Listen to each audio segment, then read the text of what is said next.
Morning, नमस्कार और जोहार। आप सभी का स्वागत है द न्यूज पोस्ट में और मैं हूं आपके साथ सुहाना।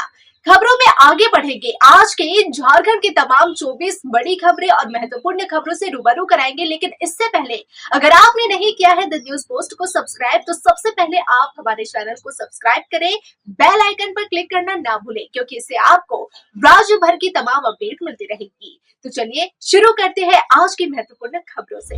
आज झारखंड का अधिकतम तापमान 28 डिग्री सेल्सियस और न्यूनतम तापमान 13 डिग्री सेल्सियस रहने की संभावना है। आज राजधानी रांची में अधिकतम तापमान 28 डिग्री सेल्सियस और न्यूनतम तापमान 13 डिग्री सेल्सियस रहेगा।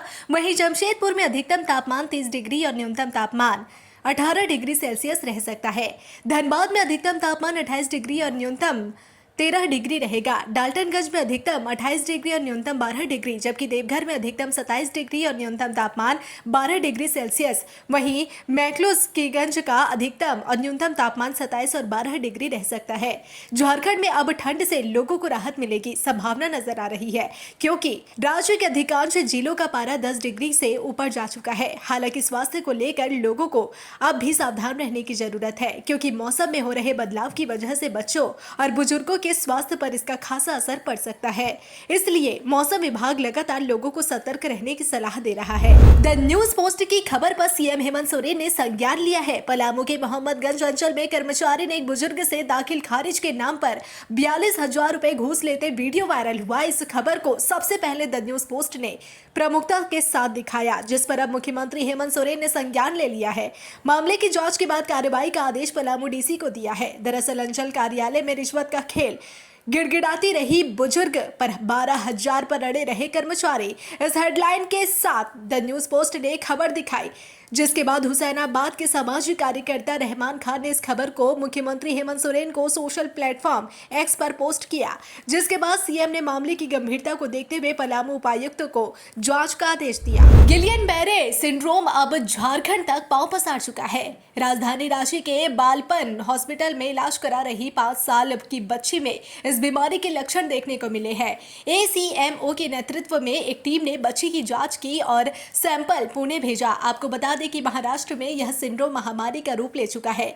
जानकारी के मुताबिक इस बच्ची की ट्रैवल हिस्ट्री है, वह मुंबई के कुल्ला से रांची लौटी है। जीबीएस के लक्षण हर बच्चे में अलग अलग हो सकते हैं। इनमें उंगलियों और पैर की उंगलियों में संवेदना का खत्म होना, उंगलियों में दर्द, पैरों में कमजोरी, पैरों में दर्द, हाथों तक फैलना, चलने में दिक्कत, चिड़चिड़ापन, सांस लेने में दिक्कत, निगलने में दिक्कत, चेहरे पर कमजोरी शामिल है।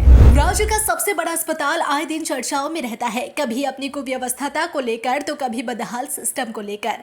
रिम्स में अलग अलग जिले से लोग अपना इलाज करवाने पहुंचते हैं, लेकिन जब मरीज को यहाँ की परेशानियों का सामना करना पड़ता है, उन्हें उचित व्यवस्था नहीं मिल पाती। सीटी स्कैन, एमआरआई, अल्ट्रासाउंड जैसी जांच के लिए मरीजों को जब संघर्ष करना पड़ता है, तब भी यहाँ की व्यवस्था पर सवालिया निशान खड़ा होता है। जब सवाल उठाते हैं तो जांच की बात होती है, लेकिन धरातल पर कुछ नहीं हो पाता। आपको जानकर हैरानी होगी कि रिम्स के खाते में 700 करोड़ का फंड है, जिससे अस्पताल की व्यवस्था सुधारी जा सके, अस्पताल का मेंटेनेंस किया जा सके, जरूरी उपकरण और मशीन खरीदे जा सके, लेकिन जहां के प्रबंधक इन पैसों का भी यूटिलाइजेशन नहीं हो पा रहे हैं। जब सरकार ने आवंटित राशि के यूटिलाइजेशन सर्टिफिकेट की मांग की, तो रिम्स प्रबंधन ने बकाया राशि राजकीय कोष में वापस कर दी। चतरा पुलिस ने बड़ी कार्रवाई की है। टीएसपीसी संगठन के 3 उग्रवादियों को गिरफ्तार कर लिया गया है। तीनों गिरफ्तार उग्रवादी टीएसपीसी के जोनल कमांडर गौतम जी के दस्ते के सदस्य बताए जा रहे हैं। बताया जा रहा है कि पुलिस ने बुधवार की रात तीनों को गिरफ्तार कर लिया था। इनके पास से 4 राइफल भी जब्त किया गया है। गुरुवार को पूछताछ के बाद उन्हें जेल भेज दिया गया। बैंक में नौकरी पाने का मन बना रहे युवाओं के लिए अच्छा मौका है। बैंक ऑफ महाराष्ट्र ने स्पेशलिस्ट ऑफिसर के 172 पदों के लिए भर्तियां निकाली है। इच्छुक उम्मीदवार बैंक ऑफ महाराष्ट्र की आधिकारिक वेबसाइट bankofmaharashtra.in पर जाकर आवेदन कर सकते हैं। आवेदन प्रक्रिया 29 जनवरी से शुरू हो चुकी है। आवेदन करने की आखिरी तारीख 17 फरवरी 2025 तक है। इस भर्ती प्रक्रिया के तहत 172 पदों को भरा जाएगा। इसमें general manager, deputy general manager, assistant general manager, senior manager और मैनेजर के पद शामिल है। बैंक ऑफ महाराष्ट्र के इन पदों के लिए करना चाहते हैं तो जारी नोटिफिकेशन में दिए गए संबंधित योग्यता देखें। बोकारो में दूसरे दिन भी झारखंड मुख्यमंत्री मैया सम्मान योजना के भौतिक सत्यापन में एक और चौंकाने वाला मामला सामने आया है। उपायुक्त विजया जाधव के निर्देश पर सामाजिक सुरक्षा विभाग द्वारा योजना के लाभुकों का भौतिक सत्यापन के क्रम में एक ही बैंक खाता का नंबर दर्ज कर अलग अलग नाम से अलग अलग प्रखंडों जैसे 49 बार चंदन कियारी, 20 बार कसमार, 12 बार बेरपो, 7 बार गोमिया, 2 बार च्वास और नवाडीह एवं 1 बार च्वास नगर निगम और चंद्रपुरा प्रखंड से कुल 94 बार आवेदन किया गया है। जांच के क्रम में यह पता चला है कि बैंक खाता इंडसइंड बैंक से संबंधित है। बता दें कि यह सभी आवेदन राज्य के पलामू जिलों एवं बिहार राज्य के किशनगंज स्थित CSC संचालक द्वारा किया गया है। कुल 3 कॉमन सर्विस सेंटर यानी CSC द्वारा इन आवेदनों को अलग अलग नाम से किया गया है, जिसका CSC ID क्रमशः 243621130028। विकु कुमार रवि पेरेंट ID नाम उपेंद्र प्रसाद, मोबाइल संख्या 8873482243, जिला पलामू 542316220013। मास्टर VLE नाम Sumit Kumar, parent ID Sumit Kumar, mobile संख्या मोबाइल नंबर 9122397271, जिला पलामू एवं 423664770011। मास्टर VLE नाम फरियाद आलम, पेरेंट ID नाम फरियाद आलम, जिला किशनगंज बिहार शामिल है। झारखंड में अब सादे पान मसाला पर भी प्रतिबंध लगेगा। साथ ही सिविल सर्जन और ड्रग इंस्पेक्टर भी कार्रवाई की जद में आएंगे। सिविल सर्जन, ड्रग इंस्पेक्टर जिन इलाके में प्रतिबंधित नशीले पदार्थ की बिक्री पकड़ी जाएगी उनके खिलाफ कार्रवाई हो सकती है। झारखंड के स्वास्थ्य मंत्री डॉक्टर इरफान अंसारी ने अधिकारियों को निर्देश दिया है कि दवा दुकानों की तत्काल जांच शुरू की जाए। कई मेडिकल स्टोर्स में नशीली सिरप और नशीली दवाएं बेची जा रही है, जिससे युवा नशे की ओर बढ़ रहे हैं। मंत्री ने कहा कि प्रदेश के सभी सिविल सर्जन और ड्रग इंस्पेक्टर के इलाके में अगर प्रतिबंधित नशीले पदार्थ की बिक्री पकड़ी जाएगी तो वह कार्रवाई के दायरे में आएंगे। रांची जिले के शहरी क्षेत्र के पुंदाग में चोरी की घटना हुई है। 4 फ्लैट में चोरों ने ताला तोड़कर लाखों की संपत्ति चोरी कर ली है। अरगोड़ा कटहल मोड़ रास्ते पर स्थित एकलव्य टावर में चोरों ने 4 घरों को निशाना बनाया है। CCTV फुटेज में चोर दिख रहे हैं। सभी 20 से 25 की उम्र वर्ग के लग रहे थे। आपको बता दें कि जानकारी मिली है फ्लैट नंबर 406, 502, 507 और 304 को निशाना बनाया गया है। ये सभी फ्लैट बंद थे। चोरों ने ताला तोड़कर इन चारों फ्लैट से 10 लाख रुपए से अधिक की जेवरात और 5 लाख से अधिक कैश उड़ा लिया है। झारखंड में भाजपा चुनाव कराएगी। संगठन का यह चुनाव होगा, इसके लिए कार्यक्रम तय कर लिए गए हैं। फरवरी महीने में चुनाव करा लिए गए जाने हैं। निचले स्तर से चुनाव कराया जाना है। फरवरी के अंत तक प्रदेश भाजपा को नया अध्यक्ष मिल जाएगा। पार्टी का दावा है कि पूरी लोकतांत्रिक प्रक्रिया से चुनाव कराने की तैयारी है।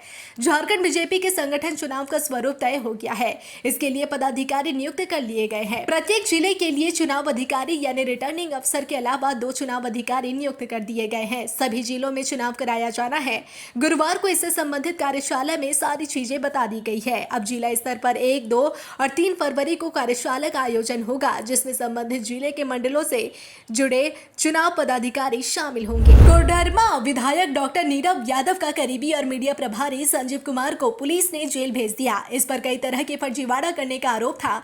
बता दें कि कोडरमा विधायक डॉक्टर नीरव यादव का यह काफी करीब था, साथ ही साथ मीडिया प्रभारी भी बना हुआ था। कुछ दिन पहले इसे SP का फर्जी मुहर और हस्ताक्षर का इस्तेमाल कर खुद का आचरण प्रमाण पत्र बना लिया। इसके बाद इसी के माध्यम से वह ठेकेदारी करने लगा। संजीव इसी आचरण प्रमाण पत्र का ठेका लेने में इस्तेमाल करता था। जब इसकी भनक पुलिस को लगी तो फौरन उसे गिरफ्तार कर लिया गया। मालूम हो कि संजीव यादव के खिलाफ उसके मामा राजकुमार यादव ने पिछले साल 81 लाख रुपए की जालसाजी का आरोप लगाया था। इस मामले में संजीव के अलावा उसके पिता सुखदेव यादव, चालक चंदन सिंह, चंदन यादव और दुर्गी साफ के अलावा SBI कोडरमा के शाखा प्रबंधक और कर्मी पर प्राथमिकी दर्ज कराई गई थी।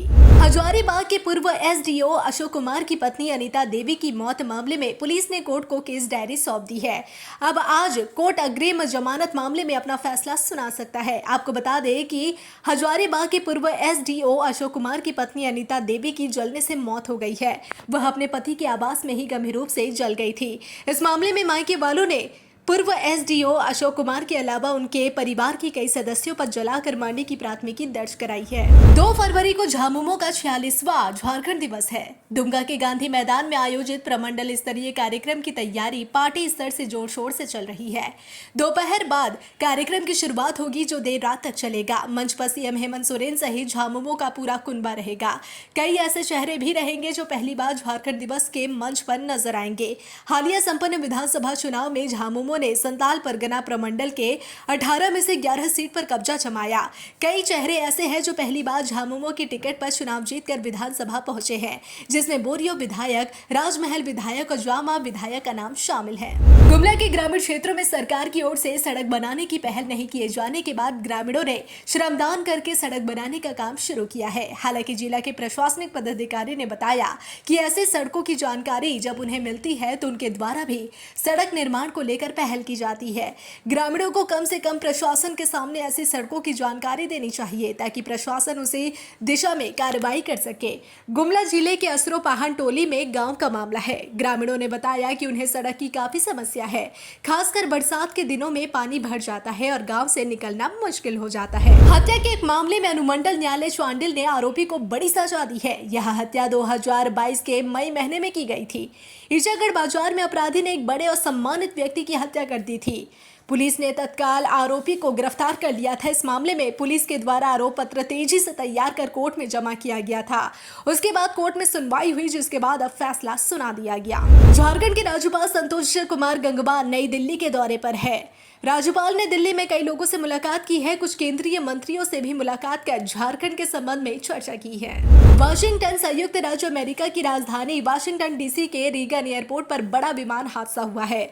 बताया जा रहा है कि एक विमान लैंड करने के वक्त हेलीकॉप्टर से टकरा गई। एयरपोर्ट पर सभी उड़ानों को बंद कर दिया गया है। ताजा जानकारी के अनुसार हादसा कैसे हुआ इसकी जांच चल रही है। मैया सम्मान योजना जैसी बड़ी योजना में फर्जीवाड़े की शिकायत मिल रही है। ताजा मामला बोकारो जिले से आया है, जहां एक ही बैंक खाते में 95 बार आवेदन किया गया है। जिला स्तर पर जांच में यह पता चला है कि 50 प्रखंड और 50 नगर निगम क्षेत्र से 67 और गोमिया प्रखंड से 28 बार आवेदन किया गया, जबकि खाता नंबर एक ही था। जांच के बाद जिला प्रशासन सतर्क हो गया है। वहीं राज्य सरकार का संबंधित विभाग भी अपने स्तर से छानबीन में लग गया है। जमशेदपुर के दलमा वन्य आश्रय गृह क्षेत्र में से एक जंगलों में बाघ घूम रहा है, जिसे लेकर वन विभाग की टीम भी अलर्ट मोड पर आ चुकी है। जिला के डीएफओ सब्बा इंसारी ने साफ किया है कि दलमा वन्य क्षेत्र में बाहर से बाघ आकर घूम रहा है। बाघ कभी दलमा होते हुए बंगाल चला जा रहा है तो कभी बाघ दलमा के जंगलों में घूम रहा है। उन्होंने साफ कहा है कि घाटशिला बुरुडेह डैम होते हुए बाघ बंगाल चला जा रहा है तो फिर वापस बाघ दलमा के जंगलों में घूम रहा है। उन्होंने कहा कि बाघ अभी तक किसी इंसान को अपना निशाना नहीं बनाया, वह भीड़ भाड़ वाले इलाके में भी नहीं घूम रहा। दलमा जंगलों में उसका मूवमेंट कैमरे में कैद हुआ है। बाघ के कारण ही दलमा क्षेत्र में सीसीटीवी कैमरा लगाए गए हैं। रांची रामगढ़ जिले के बीच में स्थित छुटुपालू घाटी में लगातार हो रही घटनाओं पर लगाम लगाने के लिए प्रशासन की ओर से कई पहल किए जा रहे हैं। रामगढ़ डीसी चंदन कुमार के निर्देश पर अधिकारियों की टीम ने घाटी का निरीक्षण किया। इस दौरान ब्लैक स्पॉट के रूप में चिन्हित गढ़ के मोड़ पर बालू भरकर बोरे रखने का निर्देश दिया गया। आपको बता दें कि घाटी में यह वही जगह है जहां सबसे अधिक गाड़ियों के ब्रेक फेल हो जाते हैं और गाड़ियां नियंत्रित हो जाती है। इसके अलावा घाटी दुर्घटना संभावित क्षेत्रों से संबंधित साइनेज बोर्ड और सीसीटीवी कैमरे, गति बोर्ड, लाइट आदि की संख्या बढ़ाने का निर्देश दिया। साथ ही एनएचएआई के संबंधित पदाधिकारी को जल्द से जल्द बचे काम को पूरा करने का निर्देश दिया गया। निरीक्षण के क्रम में जिला परिवहन पदाधिकारी ने पुंदाक टोल प्लाजा पर भारी वाहन चालकों को घाटी में प्रवेश करने के पूर्व एवं घाटी में वाहन संचालन करने के दौरान ध्यान देने योग्य महत्वपूर्ण जानकारियां दी गई। वहीं उन्होंने सभी चालकों को वाहन चलाने के दौरान अनिवार्य रूप से सीट बेल्ट लगाने सहित अन्य नियमों का पालन करने, वाहन के फिटनेस पर विशेष ध्यान देने सहित अन्य महत्वपूर्ण विषयों को लेकर जागरूक किया। कोडरमा के जयनगर में चोरों ने एक ही रात 3 घरों को निशाना बनाया और 2 घरों में चोरी का प्रयास किया। सबसे बड़ी बात यह है कि परिजन उसी कमरे में सोते रहे और चोर घर के बक्से से पैसे और जेवर लेकर फरार हो गए, मगर किसी को भनक तक नहीं लगी। इस तरह का मामला एक नहीं बल्कि 3 घरों में हुआ। 3 घरों में परिजन सोते रहे और कब और कैसे चोरी हो गई किसी को भनक तक नहीं लगी। सुबह जब लोग सोकर उठे तो घर के बक्से टूटे मिले, उसमें रखे सारे सामान गायब मिले। यही मामला अन्य 2 घरों में भी आया। सभी घर एक दूसरे से सटे हुए हैं। घटना के बाद मोहल्ले में कोहराम मच गया। सूचना पर पहुंची पुलिस ने बताया कि प्राथमिकी दर्ज कर ली गई है। बुधवार की रात जिन घरों में चोरी हुई है उसमें बैजनाथ यादव, रघुनाथ यादव और जगन्नाथ यादव भी है। सभी सहोदर भाई है। पुलिस को दिए गए आवेदन में बताया गया है कि सभी रात करीब 10 बजे सोए थे। कब चोर आए और सब कुछ लेकर भाग निकले पता ही नहीं चला। धनबाद जिले के BCCL लोधना एरिया 10 के घनवाडीह ओपी क्षेत्र के कुजामा आउटसोर्सिंग पर कोयले चोरों ने पथराव किया। छापेमारी के लिए CISF की टीम पहुंची थी। इसी दौरान यह घटना हुई। कोयला चोरों को आक्रामक देखकर CISF ने खुद को बचाने के लिए 2 राउंड फायरिंग की, जिसके बाद सभी कोयला चोर मौके से फरार हो गए। CISF की छापेमारी टीम में शामिल एक महिला कांस्टेबल भी घायल हुई है। छापेमारी टीम में शामिल CISF अधिकारी ने बताया कि आउटसोर्सिंग माइंस में कोयला चोरी की शिकायत मिली थी, जिसके आलोक में CISF की टीम छापेमारी के लिए पहुंची थी। CISF की टीम को देख कोयला चोरों ने पथराव कर दिया। जिला दंडाधिकारी सह उपायुक्त रांची मंजुनाथ भजंत्री लगातार जनता दरबार में लोगों की समस्याओं से अवगत हो रहे हैं। साथ ही जिला प्रशासन द्वारा जन शिकायत के लिए अबुआ साथी के तहत आम जनता की शिकायतों के समाधान के लिए व्हाट्सएप नंबर भी जारी कर चुके हैं। व्हाट्सएप नंबर है 9430328080। अब जिला प्रशासन द्वारा सभी कार्य दिवसों में आमजनों से उनकी शिकायतों और समस्याओं से अवगत होने की व्यवस्था की गई है। जिला दंडाधिकारी सह उपायुक्त रांची मंजुनाथ भजंत्री जन कोषांग से संबंध करते हुए कार्य दिवस अनुसार उनकी प्रतिनियुक्ति की गई है, जो समाहरणालय रांची ब्लॉक 1 के कमरा संख्या 204 में आमजनों से उनकी शिकायतों से संबंधित आवेदन प्राप्त करेंगे। प्रयागराज में मौनी अमावस्या पर मची भगदड़ में 30 लोगों की मौत हो गई थी और कई लोग घायल हो गए थे। दुमका से भी कई श्रद्धालु महाकुंभ में आस्था की डुबकी लगाने के लिए प्रयागराज गए थे। प्रयागराज में भगदड़ की घटना के बाद दुमका की देवंती देवी अपने परिवार से बिछड़ गई है। देवंती दुमका के सदर प्रखंड के हेठ मंझियारा गांव की रहने वाली है। इसके साथ ही 2 दिन पूर्व 28 जनवरी को संगम में स्नान करने गए संतोष मंडल भी लापता है। संतोष दुमका के सरैया हाट प्रखंड के बुढ़ी झीलवा गांव के रहने वाले हैं। फिलहाल इस बुलेटिन में बस इतना ही। ऐसे ही तमाम खबरों के लिए बने रहे द न्यूज़ पोस्ट के साथ।